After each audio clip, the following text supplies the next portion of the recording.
17 ans à vous servir. Merci de votre fidélité. Merci de nous rejoindre dans cette émission Les Grandes Gueules sur Radio Espace. Vous nous regardez également aussi à la télévision. Merci de votre fidélité, mesdames et messieurs. Vous nous écoutez en bande FM à l'intérieur du pays, à Bokeh. Vous nous écoutez là sur 99.7. Même fréquence du côté de Zérékoré, évidemment, Espace Forêt. Vous êtes à l'Abbé. Vous nous écoutez là aussi sur 99.7. Merci à vous tous qui nous rejoignez également aussi sur les réseaux sociaux. Très nombreux d'ailleurs à interagir sur TikTok aussi sur nos différents sujets. Merci à vous tous, mesdames et messieurs. Ceci dit, évidemment, avec vous, nous allons vous proposer évidemment l'actualité dominée, vous le savez très bien, de vivre un curé en colère et une organisation louche. C'est une affaire pour le moins scandaleuse qui écœure donc la communauté catholique de Kindia. Tout part d'une initiative de la Caisse de développement social et de l'indigence d'apporter donc des vivres aux indigents de l'église pour leur apporter donc un bol d'air en cette période donc de carême, un lot de 100 sacs de riz et une quantité équivalente donc en huile végétale. Seulement voilà, le don semble avoir pris une direction détournée et le curé donc de la paroisse centrale entend bien le faire savoir.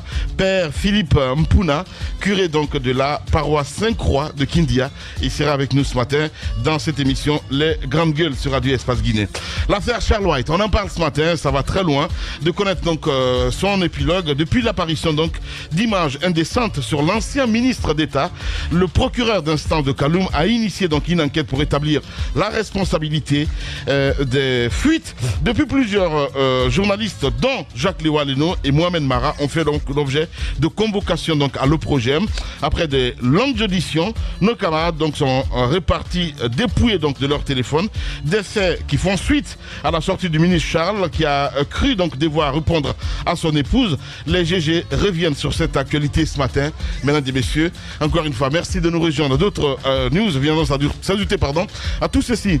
Les Grandes Gueules avec vous, mon cher Jacques Lewa Leno. Bonjour. Bonjour Lamine, bonjour à tous. Bonjour Mohamed Ali. Bonjour boss. Bonjour à tous qui nous écoutent ce matin. Bien. Madame Yoro. En fait. Comment? Madame Yoro, bonjour. Il est Waraba. C'est ça, oui. Bonjour Lamine, bonjour à tous. Bien, allez, Kisipoté nous a rejoint. Bonjour. Avec une barbichette. Bonjour monsieur. Oh là là là. Bonjour à la Guinée. Ah ben oui, ça fait quoi d'être père? Donc c'est à la mode en fait. Ah oui. Eh bien, tu sais, il faut en avoir. Eh bien, être papa quoi. Oui, un père, tu vois. Ouais. Et puis une barbichette avec un seul cheveu blanc. Non, beaucoup. C'est parce que j'ai taillé. Ça change, j'en ai beaucoup. C'est pas la première fois en fait. Il y a 6 ans, il s'est laissé aller comme ça à un moment donné. Donc voilà quoi. J'en ai beaucoup. C'est trop tôt des cheveux blancs. C'est la responsabilité. Ouais, le stress. C'est ça, le stress d'être père et d'assumer autant de responsabilités, sans parler de la sagesse en germination. Les grandes gueules. Non, mais je pense que vieux Diba va t'aider dans ça parce qu'il n'était pas avant toi. Ça fait plaisir. Oui, j'ai pris quelques leçons. Ah ouais? Oui, j'ai pris quelques leçons. Mais ça fait plaisir de revenir. Ah, t'en vas. Tout reconnaissant.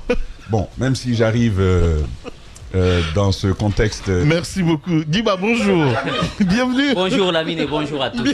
Au Sénégal, par exemple, quand tu n'as pas de barbe, on dit c'est un enfant. Ouais, c'est ça. Voilà. Mais lui, il fait dans tous les sens. Je disais, bien. Même si j'arrive. Ça fait quoi d'être père?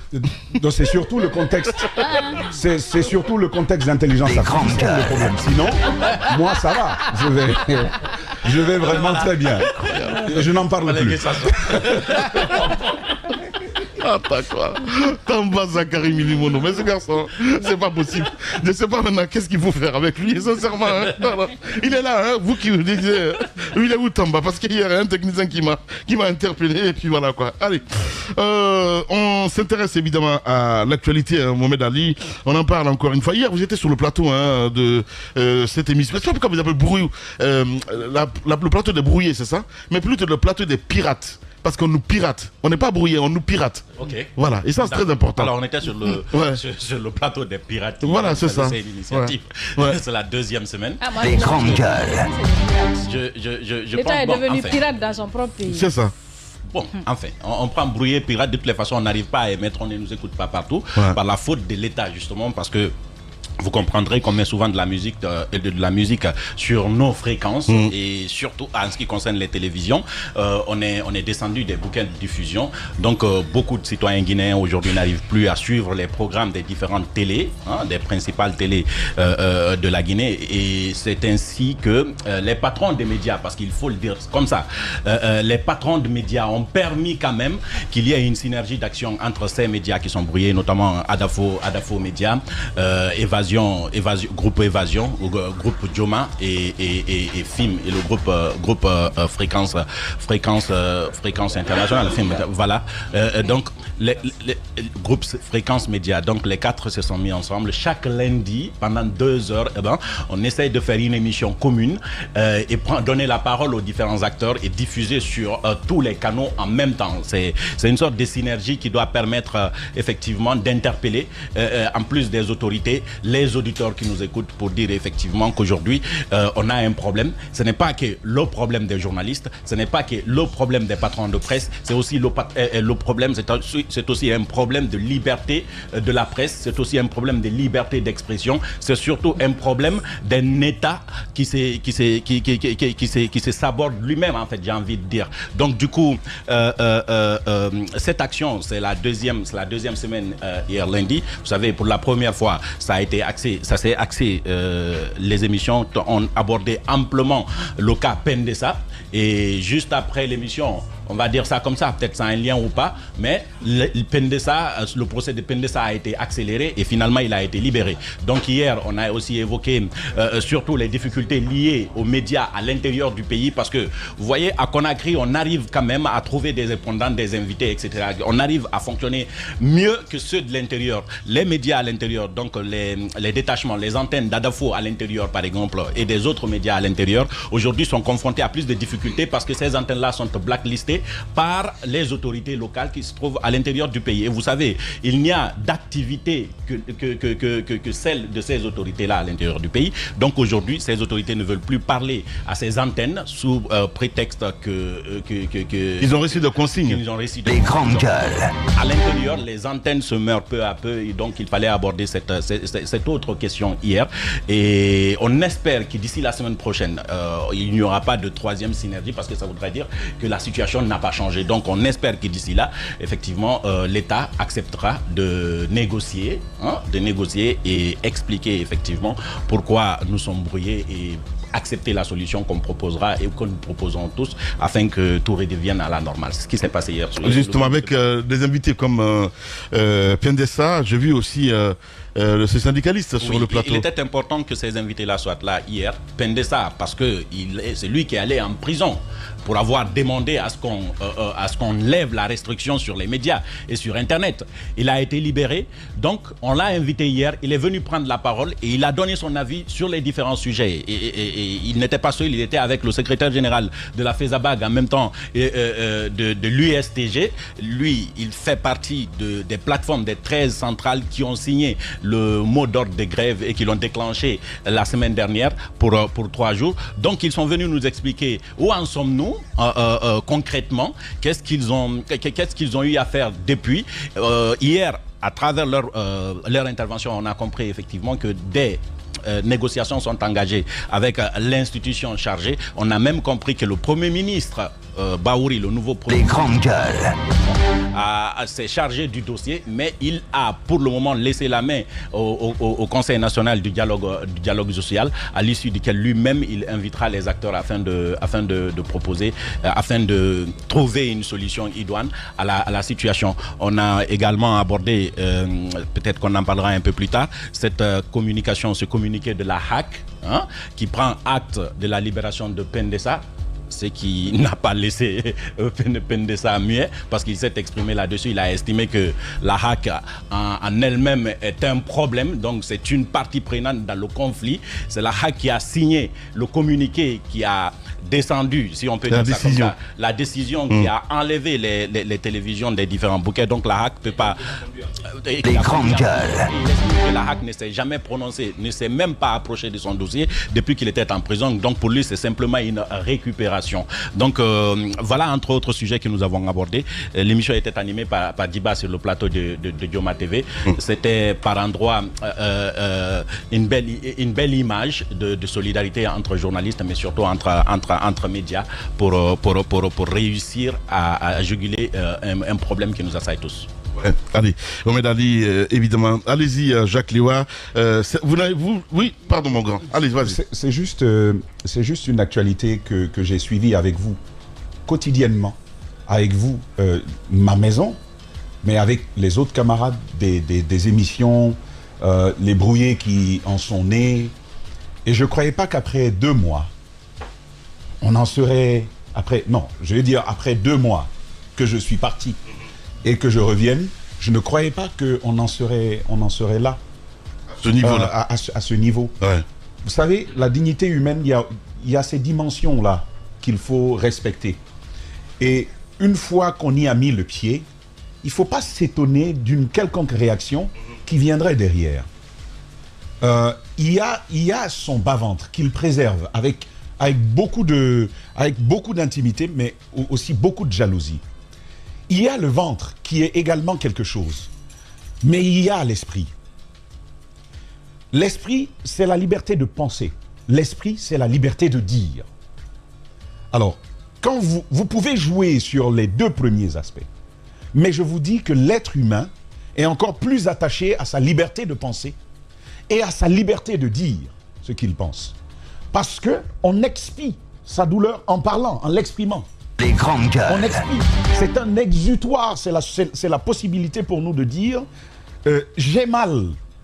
Mais Lamine, quand tu as mal, quand tu as faim, et puis que l'on vienne te dire, en plus d'avoir mal et d'avoir faim, nous te retirons ton droit de dire que tu as mal, que tu n'es pas d'accord, Lamine, on t'annihile, comme on dit. Tout simplement. Et depuis tous ces mois, c'est ce qui est en train de se passer. Je me souviens du 5 septembre. Le président Doumbouya arrive en héros. Tout le peuple est content. Tout le peuple. Même parmi ceux qui étaient avec le professeur Alpha Condé, il s'en est trouvé des milliers qui ont acclamé et qui ont dit, avec ce discours que l'on entend, avec cette tendance que l'on entend, ça ira beaucoup mieux. Aujourd'hui, il faut se le dire, ils en ont fait le bourreau de nos libertés. Ils en ont fait le bourreau de notre dignité, cette dignité dont on parle. La possibilité de dire, la possibilité de ne pas être d'accord. Et ça, il ne faut pas le retirer à l'être humain. C'est la grande différence que nous avons. Même avec les animaux, vous voyez comment ça se passe. Il n'est pas d'accord, tu vas le voir. Mais souvent, on le contraint. C'est pour ça que les bœufs ont un mort dans le museau. Pour pouvoir le contraindre à faire des choses. Mais est-ce que vous voulez que nous aussi, on nous mette un mort, quoi? Pour que quand on dit on n'est pas d'accord, on nous tord dans le sens que l'on ne souhaite pas. J'ai entendu je vais pas dire nos jérémiades, j'ai entendu nos lamentations, mais à un certain moment, j'espérais qu'il y aurait eu de la sensibilité à ce niveau-là pour dire que ce n'est pas normal, parce qu'au-delà de la question économique, sur laquelle vous êtes largement revenu, au-delà de la question matérielle, ou des entreprises qui sont nées avec beaucoup de belles perspectives, les grandes gueules à mourir aujourd'hui parce qu'elles sont accrochées à un segment de la technologie Internet, et ils le savent, plusieurs entreprises sont mortes. Il n'y a pas eu de 5 septembre pour enterrer les entreprises. Ouais, je suis d'accord. Malheureusement, c'est ce à quoi nous avons assisté depuis tous ces mois. Aujourd'hui, on se retrouve dans cette situation-là. Lamine, c'est simplement malheureux. Sans savoir pourquoi d'ailleurs. Parce qu'il n'y a pas d'explication. Vous ne saurez jamais pourquoi. C'est pourquoi, même de là où j'étais, j'ai bien vu. Et aujourd'hui, on se préoccupe souvent de beaucoup peu par rapport à ce qui est essentiel. C'est pourquoi je dis, des TikTokers débarquent en Guinée. Paf, Internet est libéré. Les grandes gueules. Certains y ont vu, non, c'est basique, c'est trop bas comme explication, mais donnez-moi une autre. Il n'y en a pas d'autre. Parce qu'on n'a pas fermé Internet pour venir ouvrir Internet gratuitement, tout bonnement, sans expliquer pourquoi on l'avait fait et pourquoi on... Il n'y a pas eu de communication dessus. Il n'y a jamais eu de communication dessus. Le minimum du respect et du refus du mépris vis-à-vis du peuple, c'était de nous dire, voici les raisons qui nous y ont poussés, voici comment on l'a géré. Désolé pour le dommage qui vous a été posé, Oui. et pour des dommages matériels, réfléchir à comment compenser cela, Ouais. parce que nous sommes là, ce qui m'a frappé dès que je suis arrivé, on n'en parle pas assez, ce qui m'a frappé dès que je suis arrivé, c'est un peu l'assèchement du personnel. Ouais. Et on n'est pas seul. Ouais. En tant que média, on est d'ailleurs le média qui résiste le plus Ouais. aujourd'hui à Ouais. cette situation. grandes gueules. Mais voyez la situation des autres médias. Ouais. Quand tu prends un travailleur de Adafo Média, il y a au moins 3 personnes qui dépendent de lui. Ouais. Pensez aux autres. C'est des familles qui sont livrées à la précarité. Les grandes gueules. conditions de leur vulnérabilité sont exagérément poussées à l'extrême. Et on se retrouve dans cette situation-là, tu payes le loyer. Comment tu nourris ta femme et ta famille? Comment tu subviens aux besoins de tes parents? Comment? Il faut une âme Ouais. à la gouvernance. Et malheureusement, sur ces 3 derniers mois, j'ai l'impression que l'âme C'est l'émotion plutôt. s'est asséchée. Ouais, c'est bien L'âme dit. a disparu. Ouais. Et c'est malheureux de devoir continuer comme ça. Bon, la HAC peut sortir le communiqué qu'elle veut. Et la HAC, comme le ministère de l'Information et de la Communication, pour moi, c'est devenu la même chose. Et tu écris à la ministre de l'Information et de la Communication, je m'en souviens bien. Et puis, elle n'a rien à dire, donc rapprochez-vous de tel. Et moi, le problème là, il risque de me brûler, c'est beaucoup plus fort que moi. Et puis, la HAC qui vient prendre acte, après nous avoir éteints de tous les canaux. Jusque-là, on en est là. Et on nous éteint de tous les canaux, pas que nous, tous les médias qui, entre guillemets, dérangent, Relaye, ouais. on nous éteint. Et puis, on se retrouve dans cette situation-là. Et puis, ils écrivent tout bonnement un communiqué pour prendre acte. C'est-à-dire que la récupération, laissons ça aux politiques. Nous, dans les métiers que nous avons, efforçons-nous de rester en dehors de l'opportunisme politique. Oui. C'est ce qui va nous aider à Bien. renforcer notre efficacité, c'est ce qui va nous aider à avancer. Merci Je souhaitais beaucoup. quand même dire ça, parce que j'en ai eu gros sur le cœur. Je crois que j'en ai même été malade un moment. Effectivement, j'en ai effectivement été malade un moment. Pour qui sait comment j'ai nourri de l'espoir envers cette transition, comment j'y ai cru. Et puis de voir cette transition chavirer de cette façon et se retourner contre nous, c'est un peu revenir mordre la main qui t'a nourri. Ouais. C'est ce qui s'est passé, c'est ce qui est en train de se passer. Et donc tu es là, bouche bée, et tu te dis, est-ce que je me suis trompé? Et donc ça devient particulièrement lourd quand tu as cru que ça c'est bon et ça va aider la Guinée, et puis après tu te retrouves le bec dans l'eau, l'autre aurait dit en malinké, entre les jambes. Ouais. Le truc quoi. Bien. Allez, Tamba Zakari Milimoun. Allez-y, Jacques. Je voudrais ajouter une chose, parce que quand j'ai vu ça, et puis ce qui s'est dit depuis un moment aussi au niveau du gouvernement, c'est de dire on va discuter, on va négocier. Mais en gros, vous discutez sur quoi? Ouais. Parce que... Vous ne savez pas de quoi on vous reproche. Voilà, en fait. on ne vous reproche de rien. Ouais. D'ailleurs, à la HAC, on nous a dit on ne vous reproche rien. C'est-à-dire on n'a pas été capable de nous dire ce qu'on a fait. Ouais. Ce qui veut donc dire qu'il n'y a pas matière à discuter. Les grandes gueules. Il y a quelqu'un qui a décidé, parce qu'il est fort, de brimer. Et donc le jour qu'il décidera d'arrêter son attitude, il l'arrêtera tout simplement. Et en ce moment, nous aurons cette liberté qui est en mal aujourd'hui. Parce que moi, je reste encore convaincu que la liberté n'est pas perdue. Nous continuons à résister et nous pensons que d'un jour ou l'autre, nous serons, si vous voulez, rétablis dans nos droits et que les médias continueront à exister et à animer comme d'habitude. Ce qui est en train de se faire n'a rien de légal. L'ancien gouvernement le savait, même s'il avait décidé d'assumer l'illégalité et donc le brouillage et le piratage, pour reprendre l'expression de Madame Yero. Donc tout ceci a été constaté, ça a été dénoncé et jusque-là, on continue quand même à foncer. Donc pour moi, il n'y a pas d'élément de discussion. C'est seulement quand vous venez, et j'étais un peu gêné finalement avant que le gouvernement ne parte. À chaque fois, on vous appelle, bon, venez au CNT, venez voir tel ministre, venez voir tel cadre. J'ai compris, et ça, je n'ai pas manqué de le dire à la HAC une fois. J'ai dit, j'ai comme l'impression que les gens veulent jouer les intéressants. C'est-à-dire, ils reçoivent les patrons de presse pour qu'ils le regardent pleurer. Pour qu'ils le regardent se plaindre. Rien que pour ça, parce qu'ils savent au fond qu'ils n'ont pas la solution. Mais ils veulent juste les voir en train de se plaindre et après, derrière, promettre qu'il va y avoir quelque chose, alors qu'en réalité, ils ne savent pas comment s'y prendre. L'autre chose, et ça, je m'adresse vraiment à mes confrères de ces médias qui sont directement touchés, il faut que nous soyons conscients que nous sommes dans des difficultés énormes et qu'on peut même s'attendre au pire. Je crois que ce qu'ils nous ont déjà fait, c'est l'essentiel dans la destruction d'une entreprise. Parce que assécher l'économie d'une entreprise, aller jusqu'à dire aux promoteurs, donc aux annonceurs, de ne pas intervenir. Parce que si ce n'était que pour les brouillages, on pouvait continuer en raison de la qualité de nos services, continuer à engranger encore des ressources de la part de quelques promoteurs privés qui existent dans notre pays, qui ont envie de faire la promotion à travers nos programmes.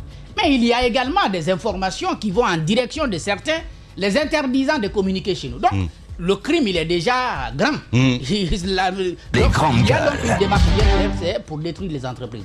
Donc, les personnels de ces différentes entreprises doivent s'attendre au pire, c'est-à-dire, par exemple, qu'un jour que ça ne puisse plus fonctionner, quoi. On résiste, on a des muscles, mais à un moment donné, je crois que nous serons dans l'incapacité peut-être de se lever un matin et de venir ici. J'espère que ça n'arrivera pas. Et j'ai confiance au courage de beaucoup d'entre nous, mais ce n'est pas une impossibilité. Évidemment, c'est bien dit. Madame Yoro, vous avez suivi évidemment cette belle émission hier aussi, avec Diba qui se démêlait dans tous les sens. C'était compliqué, hein? Surtout quand on a des têtes fortes comme ça. Tout le monde est ali, alors là, ça c'est autre chose. Allez-y, madame. Il était prévu que je sois sur le plateau, mais un empêchement je n'ai pas pu y être. Mais je pense que Diba est habitué à ce genre de situation. Et je le disais ici... je pense que la première émission lui a donné beaucoup de leçons. Et donc la deuxième, je suppose qu'il s'est préparé conséquemment avant de venir. Mais c'est triste quand même qu'on se retrouve là. Mais la beauté de la chose, c'est le fait d'être soudé, de se dire qu'on a intérêt à aller ensemble, à se tenir les coudes, à se serrer les coudes, parce que sinon on nous abattra un à un. Et c'est important de montrer que malgré les difficultés, parce que Dieu sait qu'il y a des difficultés, Dieu sait que c'est dur pour les uns et les autres, pour tout le monde aujourd'hui. Tamba l'a dit, je pense que s'il venait pendant la période de la grève, je ne sais pas ce qu'il allait dire, parce que la rédaction était complètement vide. Les gens venaient deux pour faire le service minimum. Vous aviez dans toute cette rédaction-là 2 personnes pour venir faire juste le strict minimum, parce que c'est notre devoir, quelles que soient les circonstances, d'informer, même si on ne veut pas qu'on informe, parce qu'il y a des gens tapis dans l'ombre qui ont des choses à cacher. Et nous irons dénicher, quel que soit ce que les gens feront, justement, parce que c'est notre rôle. On a choisi ce travail-là, c'est notre vocation. C'est comme quelqu'un qui décide d'être soudeur. Vous venez, vous dites non, tu ne peux plus souder, tu ne peux plus faire ton travail, tu ne peux plus trouver ton gagne-pain pour aller nourrir ta famille. Ce n'est pas possible. Et donc, je pense que cette émission, Les Brouillés, elle est la bienvenue. On aurait pu l'appeler les piratés ou les braqués. Il y a tellement de noms qu'on peut trouver. Parce que c'est du banditisme qu'on est en train de faire. En fait, l'État n'en a pas besoin. Du tout. Dans ton pays, le pays que tu gouvernes, tu appliques les règles. Tu n'as pas besoin de pirater. Et en fait, des citoyens de ton pays qui ont décidé d'implanter des entreprises. Une entreprise n'a pas obéi aux règles, tu convoques l'entreprise, voilà ce qu'on te reproche, on voudrait que tu fasses ci et ça. Mais rien de tout cela n'a été fait. Viens, on décide comme ça de faire du n'importe quoi, c'est incroyable. Parce que moi, ce que je ne comprends pas, parce que le gouvernement a été dissous, mais le piratage ou le brouillage, je ne sais pas, ça continue. Mais bien sûr. Et c'est comme si on se dit qu'on s'en fout du candidaton. On se moque éperdument que des pères de famille restent sans pouvoir trouver le sou pour pour donner à manger à leurs enfants. Ils s'en foutent de tout ça. Les grandes gueules. Ils sont là. Leur vie, ça va quoi. Tout va très bien. Ils sont au palais. Et ils n'ont pas, il suffit juste de claquer du doigt, l'argent peut couler à flot. Pour le reste, c'est pas leur problème. Mais je pense que cette synergie qu'on vient de créer, il faut continuer.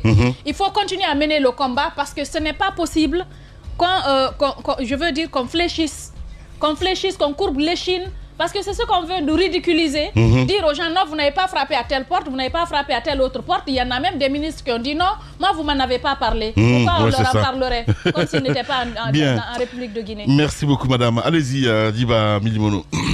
Oui, hier, c'est vrai qu'on était sur le plateau. Et d'abord, merci à tous ces confrères et la solidarité. J'ai aimé une phrase hier d'un confrère qui disait, hier, on était des adversaires, mais pour qu'il y ait l'adversité, il faut des adversaires. Aujourd'hui, on ne peut pas parler d'adversité parce qu'on est tous menacés d'extinction. C'est vrai, c'est vous qui disait. Donc, justement, aujourd'hui, il faut se mettre ensemble, regarder la même direction. Et ce qui quand même peut toucher, hier dans l'intro je m'amusais un peu avec des jeux de mots en disant qu'on est embastillé, embrigadé, muselé, traqué, piraté. Et tous les superlatifs sont possibles pour qualifier justement. Les grandes gueules. Ce qui est mauvais est bon dans ce que tu dis. Justement, par rapport à ce qu'on est en train de vivre. Maintenant, la raison, qu'est-ce qui peut amener un pouvoir public à nous embastiller? Moi, je pense que la réponse, elle est claire, parce que ce sont des gens qui n'aiment pas être critiqués. Ils n'aiment pas les critiques. Du tout. Ils n'aiment pas les critiques et ça, ils oublient une chose. Ils sont venus avec un acquis. Parce que le discours qu'on a eu, c'était un discours de rupture avec les pratiques anciennes. Mais aujourd'hui, à regarder ce qui est en train de se passer dans le secteur des médias, c'est qu'ils sont en conflit avec l'histoire de leur pays. Vaincre sans péril, c'est triompher sans gloire. Et vous ne pouvez pas quand même vous battre contre des médias qui ont pour arme la plume et le micro. Et ce qui est quand même lamentable. Maintenant, moi, je pense qu'aujourd'hui, la synergie, il faut continuer. Et en même temps, c'est de dire aussi aux leaders d'opinion, à tous les autres, que les gens du mal arrivent parce que les gens du bien ne font rien. Parce que lorsqu'on est inactif, on est passif et on décide de rester de mal par rapport à l'arbitraire, c'est ce qui va se passer. Évidemment. Parce que j'ai toujours interpellé, j'ai toujours dit cela ici, parce qu'il y a une démission. Justement, notre rempart aujourd'hui, ce sont les médias. Ce sont les médias. Aujourd'hui, tout le monde, toutes les opinions dissidentes qui étaient là, on a mis au pas tout le monde. Et aujourd'hui, espace qui se débat. Hier, un patron de médias me disait, ça fait près de 4 mois, il n'a pas payé ses travailleurs. C'est l'État, normalement, qui est censé protéger les emplois. Maintenant, si c'est l'État lui-même, quand même, qui est à l'origine du départ massif de certains travailleurs, et qui amène quand même un marché économique qui est tellement restreint, s'il y en a même. Justement, s'il y en a même. Vous avez par exemple des radios qui ont du mal à avoir de la publicité. Donc ils sont obligés parfois de faire des conventions avec certaines entités pour essayer de faire face un peu aux charges fixes. Maintenant, moi, ce que je vais dire, l'autre aussi argument qu'on peut dire, c'est que le président, c'est un peu un couteau à double tranchant. Le fait de nous museler, on ne permet pas aussi au président d'accéder aux vraies informations. Si. Oui. Lamine, attention. Pourquoi je dis ça? Parce que évidemment, là où je te parle, là, on nous regarde à la présidence. Oui, on nous regarde à la présidence. Sur YouTube et tout ce qu'il y a autour. Parce qu'ils ont trouvé. C'est ce que je dis justement. Ils ont trollé. Ils ont contourné un peu. C'est cela. Voilà. Mais et ça, c'est tous les jours. Tous les jours. Et Facebook, alors là, ça, c'est encore autre chose. Aujourd'hui, la communication de masse dont je parlais, c'est que pour eux, nous retirer de Canal. Non seulement ça nous amène à ne pas toucher notre audience, sauf que c'est une erreur. On a su s'adapter aux circonstances nouvelles.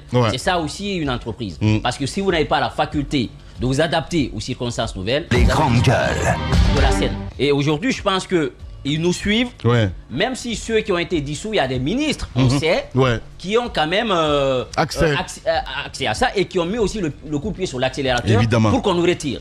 Et aujourd'hui, ces ministres, certainement, peut-être, ils pourront revenir dans le gouvernement. Mais sauf que ce que je veux dire, l'histoire va retenir qu'ils ont été à l'origine de cette situation qu'ils ont dénoncée hier. Je pense qu'il faudrait avoir une mémoire dans ce pays. Sur la question de la hack, moi, Yacine Diallo, mes confrères ont dit hier, ils sont longuement revenus là-dessus, ils auraient pu démissionner à cause de son passé, son histoire, ne pas, disons, coaliser avec des gens qui peuvent l'amener un peu à avoir un bout de bouche sur son tissu blanc. Yacine, il n'a aucun pouvoir. C'est pourquoi il faut lancer le débat de la dissolution. Pour moi, de cette hack, et revoir même la loi sur la hack. Parce que tant qu'on a un président de la hack qui se sent redevable vis-à-vis du président, parce qu'on a un exécutif qui est très fort, c'est lui qui nomme partout. Les grandes gueules. Mais c'est lui qui nomme. Je pense qu'il faut qu'on ait... Ils ont même modifié la loi. À la hack, maintenant, c'est le président qui nomme. C'est le président qui nomme. Il n'est plus élu. Justement, c'est le président qui nomme. Et vous avez des hommes qui sont là, qui sont fonctionnaires, de l'État et qui se disent non, attention, c'est mon patron direct. Il faut s'extirper de ça et en même temps lancer le débat sur la dissolution. La composition pour moi-même de la HAC actuellement pose problème. La composition pose problème et ça, il faut le rectifier. Sur le communiqué, c'est une diversion. C'est parce qu'ils savent qu'on va aller vers un dénouement.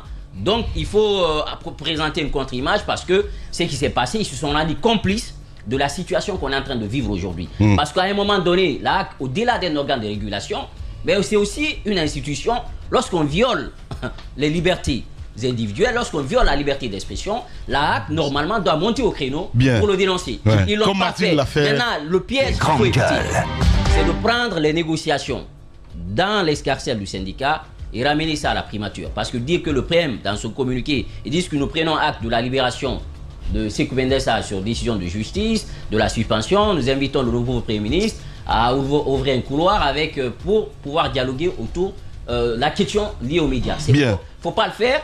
Aujourd'hui, le syndicat, il est fort. Il faut laisser le débat au niveau du syndicat. Ils vont pousser les choses et en même temps, il faudrait que le syndicat ne se fasse pas piéger parce que l'inspection générale du travail voulait avoir le lead, la bourse également aussi voulait avoir le lead, mais ils ont dit systématiquement, nous allons continuer le dialogue avec le Conseil national du dialogue social. Et je pense qu'il faut y rester et nous avons le soutien de ces syndicats. Les grandes gueules. Rester dans cette dynamique-là pour éviter de l'amener ailleurs.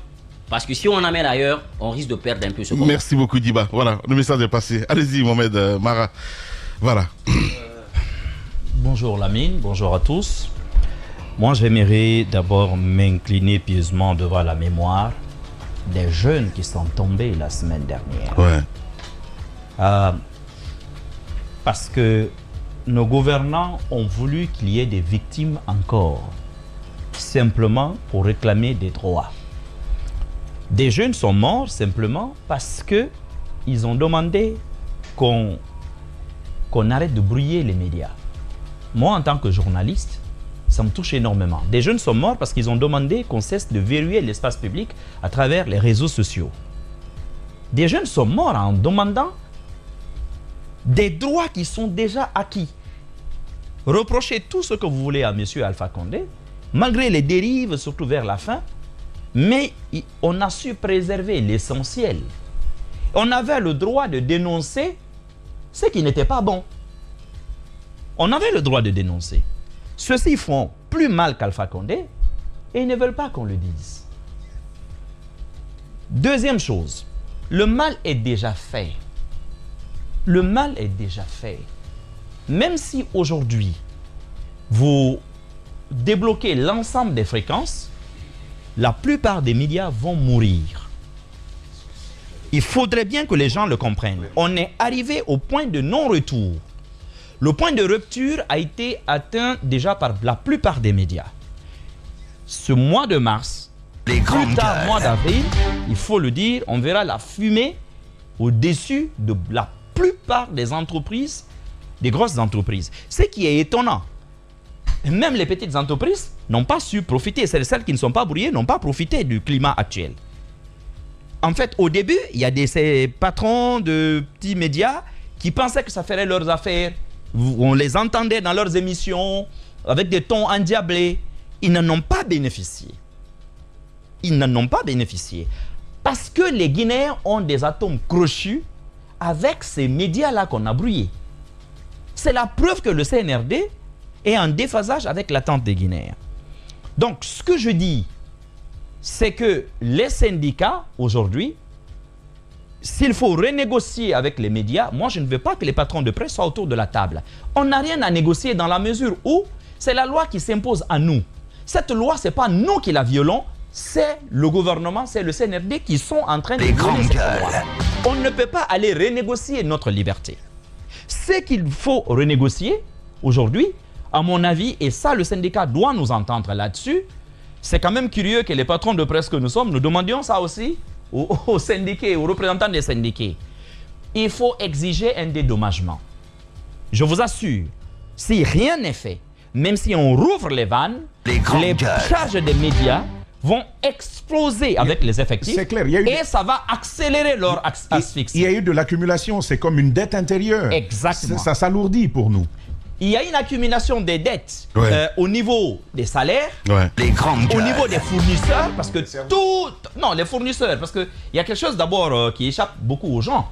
La plupart des médias sont abonnés dans des stations pour avoir du carburant.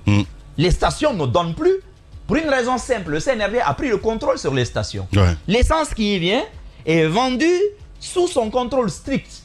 On ne sait pas si c'est à cause des arriérés, ou bien si c'est parce que de l'ordre aussi a été donné à ces stations. Mais ces stations ne donnent plus aussi de carburant aux médias. Les ondes étant brouillées, les médias se sont jetés sur les plateformes numériques. Là encore, ils appellent les fournisseurs Internet, je suis formel, des patrons d'entreprises de fourniture d'Internet ont été appelés pour leur fournir Internet. Ça, c'est quand même extraordinaire. On les convoque en réunion, on demande à chacun de déposer la liste de ses clients, simplement pour pouvoir brouiller les choses. Je tenais à dire cela. Deuxième chose que je vais dire, Lamine, très rapidement. Je peux finir ces deux choses-là très rapidement. Les grandes gueules. Le coup d'État a réussi très vite. Si je m'en tiens à, comment il s'appelle, Thomas Dietrich, je vais combiner ce qu'il a dit à ce que nous savons pour trois raisons. Et vous allez voir, tout est lié aux médias. Primo, parce qu'il y a un Doumbouya, d'après lui, qui était à la présidence, qui a désactivé les caméras de surveillance. Alpha n'a rien vu arriver. Donc la place de la communication, la place des technologies. 2, il a fallu que quelqu'un balance rapidement la vidéo de M. Alpha Condé, capturé, pour que l'armée renonce à aller se battre pour lui. Et pour que la population sorte dans les rues pour dire « Bienvenue à nos libérateurs ». Là, les médias sociaux. 3, il a fallu l'apport des médias traditionnels qui leur a accompagné du premier jour jusqu'à aujourd'hui. On n'a pas en réalité cessé d'accompagner le CNRD. Dans la mesure où ils sont à la tête de notre État. Moi, je dis c'est la Guinée. Et on fait notre boulot, c'est aussi simple que ça, justement. Voilà, c'est faire du tort à notre propre pays. S'ils font mal, c'est notre devoir de leur dire vous faites mal. Mais bien Parce sûr. que ça, c'est même en leur faveur qu'il y ait des voix qui leur disent vous faites mal. Et s'ils font bien, c'est aussi bien de le faire. Maintenant, pour la recomposition, Djiba, je termine là-dessus. Je voudrais rappeler que justement le problème de la récomposition, c'est que tout est fait par décret là. Et je veux vous dire une chose, la HAC dans sa formule actuelle, je vous l'ai dit, moi je ne suis pas d'accord. Bien. Pour une raison simple, où on sépare les rôles, tout simplement. Partout dans le monde, la presse, aujourd'hui dans les pays démocratiques, est un ordre, comme l'ordre des huissiers, l'ordre des avocats, ainsi de suite. Pour juger des journalistes et des entreprises de presse, il faut des journalistes pour le faire. À la HAC, le monde de la presse est minoritaire. Sur 17 membres, c'est ça? On n'a que 5 représentants. Ça ne vous dit rien? Et même parmi ces 5 représentants, le président nomme quelqu'un à la tête de la HAC. Si ça ne vous dit rien, dites-nous, est-ce que la HAC peut être indépendante? N'en voulez pas aux commissaires qui sont là-bas. Sur le plan d'abord juridique, dans le cadre juridique déjà, on a biaisé complètement la donne. Bien, Maire Mohamed Mara. Allez, en 30 secondes, s'il te plaît. En 30 secondes. Je vais juste dire un mot sur la HAC. Et ensuite, la HAC, comme l'a dit un confrère hier, aujourd'hui, on a tous intérêt à ce que ce soit une HAC forte. Parce qu'il a fait remarquer également qu'aujourd'hui, si les citoyens n'arrivent plus à nous amener devant le juge pénal, s'il n'y a pas de journaliste en prison, c'est parce qu'il y a une institution devant laquelle ils vont souvent se plaindre. Qu'on dise tout de la HAC, mais je comprends quand même que la HAC soit cette barrière qui empêche quand même les journalistes d'aller en prison. Non, il faut le constater. Non, même s'il n'y avait pas, il n'y a pas de grandes gueules. Tant qu'il y a la loi sur la liberté de la presse, on va avancer. Malgré la présence de la HAC, s'il n'y avait pas d'institution où se plaindre, je pense qu'ils nous auraient condamnés à travers d'autres lois. Ils le font déjà même en présence de la HAC. Mais là, il y a une autre chose que j'ai envie de dire rapidement en 30 secondes. C'est quand même facile. Moi, je me dis comment c'est aussi facile, comment c'est aussi rapide, comment les médias qui jadis considérés comme très forts peuvent s'écrouler aussi facilement en 3 à 4 mois. J'ai envie de le dire, Lamine. Comme les grandes gueules. À savoir comment est-ce que c'est devenu facile. Et je me rends compte que le CNRD profite de nos propres turpitudes.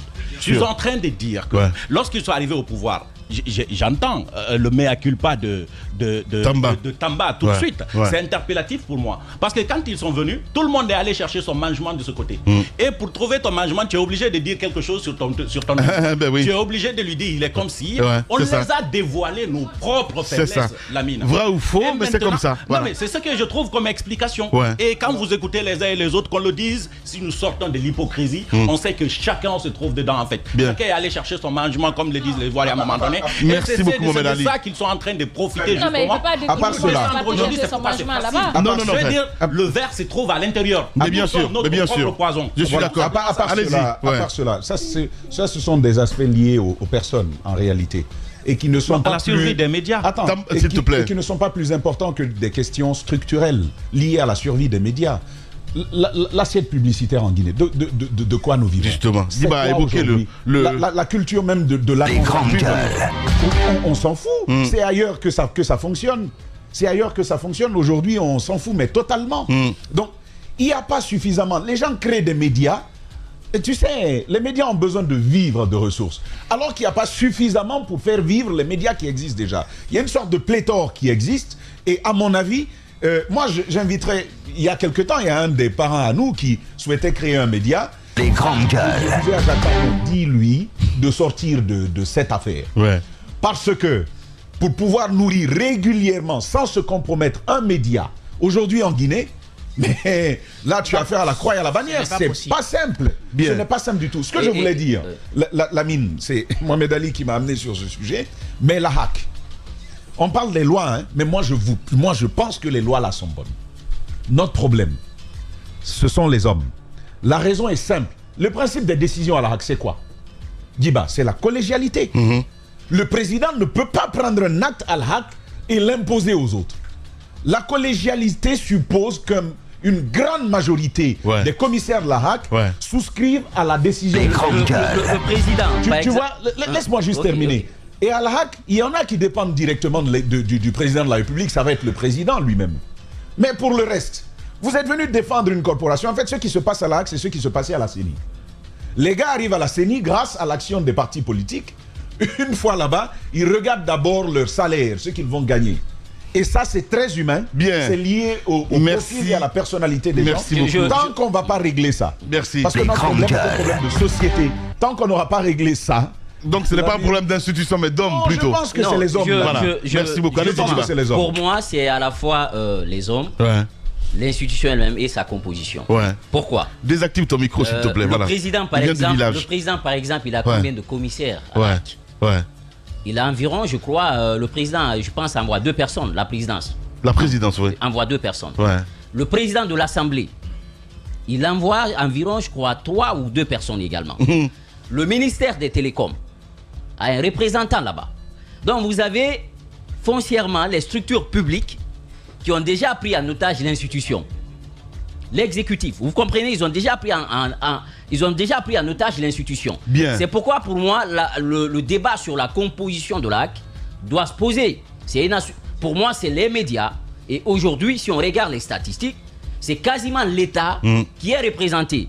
Quand vous touchez à l'intérêt du président, vous touchez à l'intérêt du président de l'Assemblée nationale. Parce que le président de l'Assemblée nationale, la majorité, c'est le pouvoir qui est en place. Vous touchez l'Assemblée, vous touchez le ministère des Télécoms. Donc cette composition-là ne facilite pas le débat, même si on parle de collégialité. C'est pourquoi aujourd'hui le syndicat même a demandé à ce qu'on recompose l'institution et qu'on revoie aussi le modus operandi par rapport un peu à l'élection ou à la mise en place. C'est le CNRD qui va les nommer tous. Oui, ceux qui sont là, c'est Alpha qui les a nommés et déjà tu vois comment ils nous maltraitent. Imagine ceux qui viendront avec l'esprit CNRD. Et le format. Mohamed Ali a dit quelque chose, Lamine. Hier, on nous a confié une chose pour nous dire que maintenant il y a un chiffon rouge qu'on est en train de brandir pour dire, vous avez vu le Sénégal, hein? Maintenant ils ont tout ce qui était dépénalisation des délits de presse, ils ont mis fin. Maintenant un journaliste peut être allé en prison comme un vulgaire voleur. Alors, est-ce qu'on va ramener à ça? Je pense qu'ils ne vont pas oser. Ils vont pas oser. Ça ne sera pas que les journalistes. Ils ne vont pas oser. Ils ne vont pas oser. Attention. Ils ont peur de quoi? On a détruit la prison. Parce que le message... Mais qu'est-ce qui est pire que ce qu'on vit maintenant? Justement. Il y a longtemps que je parle. Vous savez, c'est pas jouer sur Internet le problème. Moi, c'est pas... J'ai eu mal, hein, mais c'est pas ça qui m'a le plus fait mal. C'est pas de nous retirer de Canal qui nous a fait le plus fait mal. On est resté comme un 50 Laisse-moi te dire, Lamine. Voilà. Laisse-moi te dire. Oui. Les grandes gueules. Nos équipements achetés à la sueur de notre front. Une fréquence qui nous a été régulièrement attribuée. Ils ont justement, et dont on paye la redevance, ils ont utilisé ça ici en Guinée. L'art pété. Et ils ont mis ce qu'ils voulaient dedans. Incroyable, mais vrai. Tu sais à quoi ça ressemble? Dis, je viens chez toi. Pardon, non, pas moi. Supposons quelqu'un qu'on ne connaît pas. Un brigand vient chez toi. Il entre dans ta maison. Il t'attache même pas, il dit, assois-toi ici. Et il commence par le repas. Te met au respect. Il commence par le repas que ta femme t'a préparé dans le bol. Tu sais, les épouses, elles ont un bol pour monsieur. Et dit à ta femme, va me servir dedans. Il s'assoit. En Poula, on l'appelle le rôtir de rôtir de là. Donc, il va, il prend sa... Là, on met les rôtis, quoi. Il demande à ta femme de lui apporter du jus. Oui. Des mangues, on fait dessert, tout. Et met à côté. Tu es assis, c'est ta femme que tu as dotée. Hein. Il s'assoit. Il demande le fauteuil où tu t'assois. Il s'assoit dedans. Il mange. Et il dit à ta femme de et il rote dans ton salon. Et après, il demande à ta femme, il te demande à toi où est votre chambre à coucher. Tu montes. Il dit à ta femme, l'image est mauvaise, mais c'est ce qu'ils nous ont fait. Il prend ta femme devant toi. Il entre dans ta chambre, il fait ce qu'il veut. C'est ce qui s'est passé. Comment on peut faire ça? S'ils ont fait ça, qu'est-ce qui va les arrêter de faire? Rien du tout. Non. Mon cher, c'est ce que je dis. 30 secondes. Justement, c'est ce qu'on parle de la même chose. C'est ce que je dis. Je dis aujourd'hui, ce qui les reste, c'est de dire bon, les délits ne sont plus dépénalisés. Et ben, on les envoie en prison parce que les délits n'ont jamais été décriminalisés, d'accord. Il y a un collègue. Et Djiba, permets-moi de le préciser encore une fois. C'est pas seulement pour la presse. Il y a un commissaire. Non, c'est pas que pour la presse. C'est pour tous les usagers de la presse. Quand il y a diffamation, on convoque le journaliste. Que le ministre, il va aller se plaindre à la HAC. Il dit j'ai été diffamé. On convoque le journaliste, on l'écoute. Mais sauf qu'après l'entretien, il dit tout de suite à la HAC, il dit mais pourquoi il n'est pas allé en prison? Il m'a dit, on dit non, il ne peut pas aller en prison. Ce que vous pouvez faire, vous pouvez repartir dans la même émission pour un droit de réponse. Et c'est ce qu'il n'arrive pas à supporter. C'est pourquoi j'ai dit, ces gens-là, un beau matin, on risque de se réveiller ici et qui disent à partir d'aujourd'hui, on a décidé d'aller vers ça. Et quand tu diffames, on t'envoie en prison. Rien ne m'étonne. Et rien ne peut étonner. Et quand on sait combien eux-mêmes politiques diffament facilement les autres à travers les médias, qui se préparent à y répondre. Je le dis et je le répète, la décriminalisation des délits de presse et ce que vous appelez dépénalisation partielle des délits de presse ne profite pas qu'aux journalistes. Bien. Elle profite à tous les usagers de la presse, quel que soit le citoyen qui s'exprime selon l'article 98 de la loi 002, qui s'exprime soit par le journal papier, par tous les supports que la loi reconnaît comme des organes de presse, ça bénéficie à toutes ces personnes-là. Supprimer, il n'y a pas de souci. Moi, je serais heureux. Le premier qui a commencé ce combat, c'était qui? C'était Alhoussen Makanera. Aujourd'hui, il ne parle plus. Il ne parle plus. Il sait ce qu'il attend. Maintenant, imaginez les plaintes. Je crois que récemment, c'est Ousmane Kaba ou qui avait porté plainte contre lui, je ne sais même plus. Ousmane Kaba. Docteur Ousmane Kaba. Maintenant, imaginez si ce n'était pas à travers les médias. Bien. Imaginez, il serait sûrement en détention provisoire. Et comme le CNRD sait reconduire sans cesse les détentions provisoires, imaginez la suite pour lui. Merci. En réalité, ce n'est pas, on ne fait pas des journalistes des super-héros. Ce que cette loi-là préconise, c'est de donner le droit aux citoyens d'exprimer leurs opinions dans les limites fixées par la loi, quelles qu'elles soient. Merci beaucoup, c'est ce que cette loi-là préconise. Voilà, allez, plus rien ne m'étonne en Guinée. Allez, vous restez avec nous sur Espace. Le pouvoir rend fou. L'argent rend fou. L'amour rend fou. La télé rend fou. Le foot rend fou. Twitter rend fou. Mais moi, ça va. J'ai assuré ma tête et mon nombril. Et quand il n'y en a pas, le manque de pouvoir rend-il fou? Le manque d'argent rend-il fou? Le manque d'amour rend-il fou? Le manque de télé, le manque de foot rend-il fou? Le seul choix qui ne rend pas fou, c'est le chiffre 99,7 99. Radio Espace Guinée, avec vous. 99,7 99. Et partout dans le monde, sur Apple Store et Android. Les grandes gueules.